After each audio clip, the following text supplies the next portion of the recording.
Hey, what's up my fellow collectors? Tonight let's take a look at the SH Figuarts Bandai Suicide Squad Harley Quinn figure. Definitely a very cool figure, but it does have some issues. But the packaging is basically what we're used to with the Bandai SH Figuarts.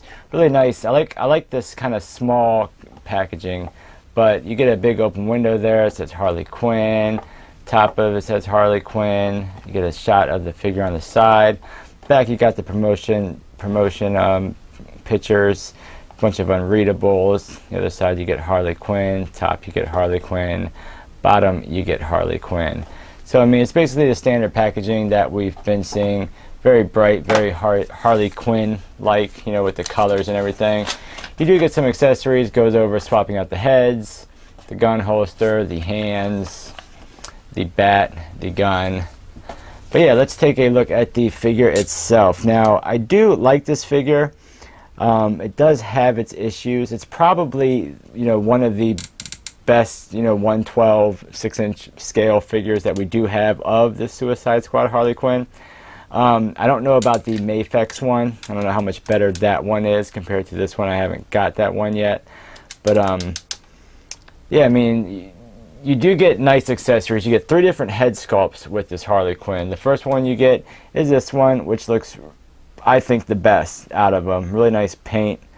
I like how they did the hair with these her little ponytails on ball pegs, even though they come out very easily, and I've already lost one to one of the head sculpts.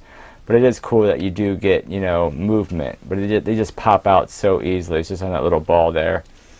But it is cool that we have that, so you can pretty much spin that all the way around for, different kind of poses.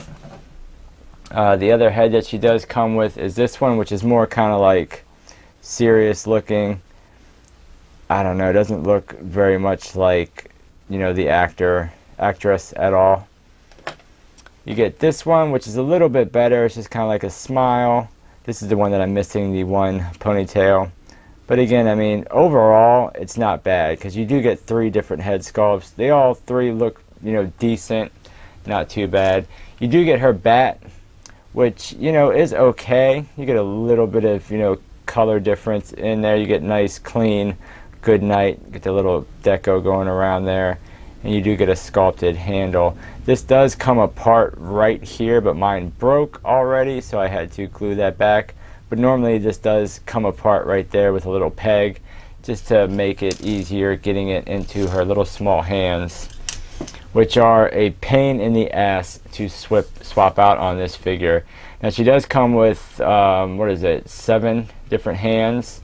You get 2 kind of splayed out hands, which are done nice. I mean, you get nice detail on the gloves. You get this one, which of course is to hold her gun, and it does hold it nicely. And the gun is another accessory that looks really good. Nice sculpt on this gun, like more than, surprisingly nice.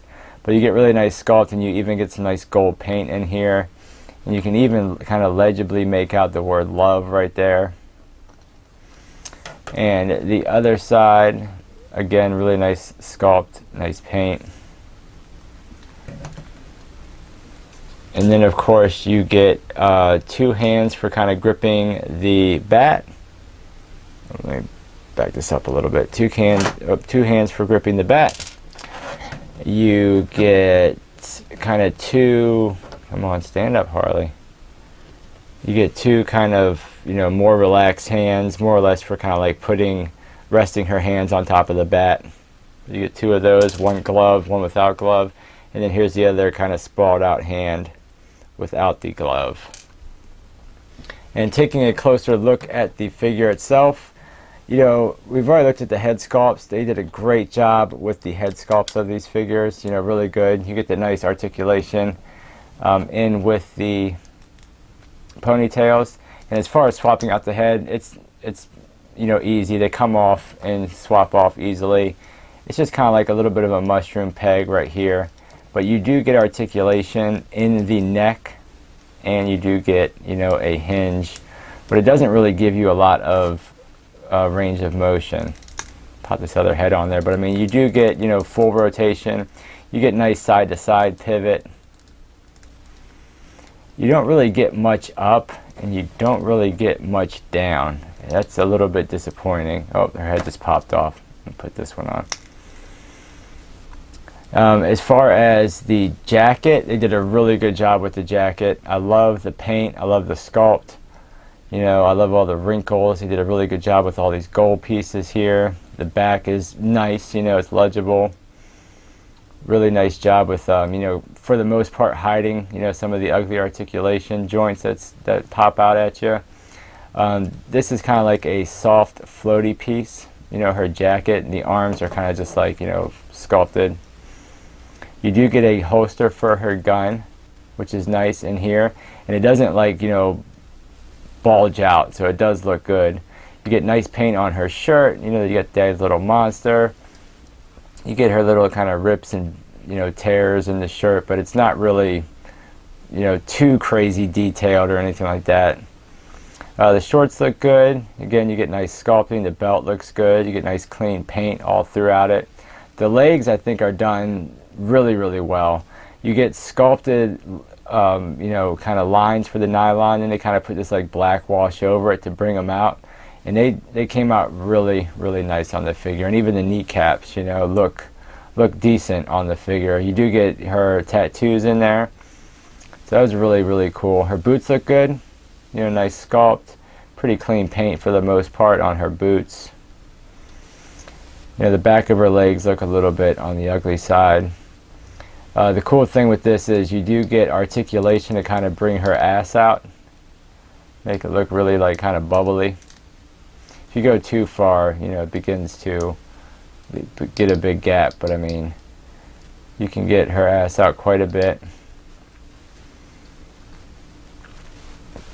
So yeah, I mean, you know, the overall sculpt and paint on the figure, I think, is done really, really well.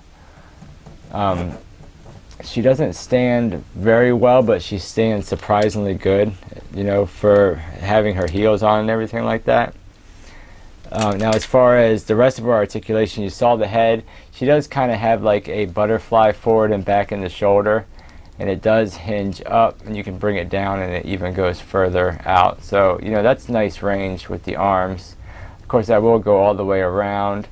You do get kind of like just a single bend at the elbow, but it comes all the way up. Really, really nice range. You don't get any swivel in that, but I mean, you can use that kind of, you know, butterfly joint they have there to bring her arm really, really far across. You know, so decent range in the arms. As far as the hands, it's a, you know, a double ball peg, and of course you can swivel, and however you set that hinge, you can go up and down or side to side. Her torso is basically just a, you know, double ball peg, but it pops out really, really easily. But I mean, you get, you know, nice pivot side to side. You get a little bit of forward and back out of that, and of course you do get rotation. And then you get a little bit more play at the waist. You get a little bit side to side, a little bit of rotation, a little bit of back. But I mean, really with both of them, you only get about that much back and about that much forward. So it's not, oh, there goes her ponytail. It's not, you know, like really, really good, but, you know, it's not bad for what they did. Now, as far as, you do have a single bend at the knee, but that, you know, comes up decent amount, not bad. The legs come out about that much. They go forward about that much, but of course, you know, it leaves that big gap in the back. Same thing with going back again. You can see big gap in the front, and of course you get a little bit of thigh swivel around that, you know, ball joint in there. Now, as far as the feet, again, you get another, you know, double ball peg that you can just basically get the hinge out of it and rotation. So, you know, overall, it's a definitely a nice piece. You know, probably one of the best Harley Quinns we do have in this scale. She is about 5.5 inches tall. And for little size comparisons, Here's a Marvel Legends. Here's a Mezco Flash. And here's the Mafex Dawn of Justice Batman. Come on.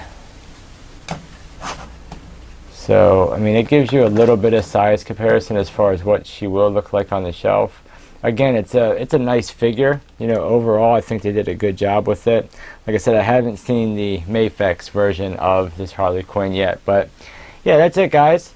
That is the SH Figuarts Bandai Tamashii Suicide Squad Harley Quinn figure. Thank you for watching, and I'll see you guys on the next figure review. Take care.